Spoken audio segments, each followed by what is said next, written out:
Hey guys, today I wanted to show you this travel toothbrush cup. So what I'm going to be showing you is that this cup can actually hold all these brushes and even more. So let me show you how. So first, once you open your cup, you'll see that it comes with all different cups. So you can use these cups to organize by whose brushes it is, whose toothpaste it is. So like you can fit your toothpaste there, you can fit all these brushes in another one. Maybe if you have smaller things, you could put it in the shorter ones because you can see that they're different sizes. Some of them are clear and some are pink.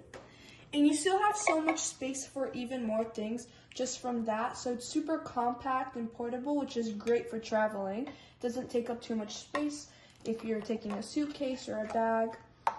I also really like the color, it's super cute still. And then just to put it back, you put the pinks back in the glass or the plastic and you just snap it back on. And just like that, you can fit so many different brushes and tools for wherever you're going. So I definitely recommend this if you're traveling.